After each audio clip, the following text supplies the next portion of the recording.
దేవుని మహిమాయుతమైన కార్యం నీ ఎడల, నా ఎడల, మన ఎడల జరగాలంటే ముందు మనల్ని ఖాళీ చేసుకుంటాడు దేవుడు.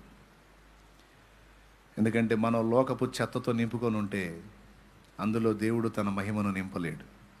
అదంతా ఖాళీ చేయాలి. అర్థమయ్యేటట్టు చేస్తాడండి, మన చేత అనిపిస్తాడు. ప్రభువా ఏదో అనుకున్నాను కానీ ఏం లేదు ఎడా అని మన నోటితో మనమే అనేటట్టు చేస్తాడు. ఆ తర్వాత నింపుతాడు ఆయన తన మహిమతో.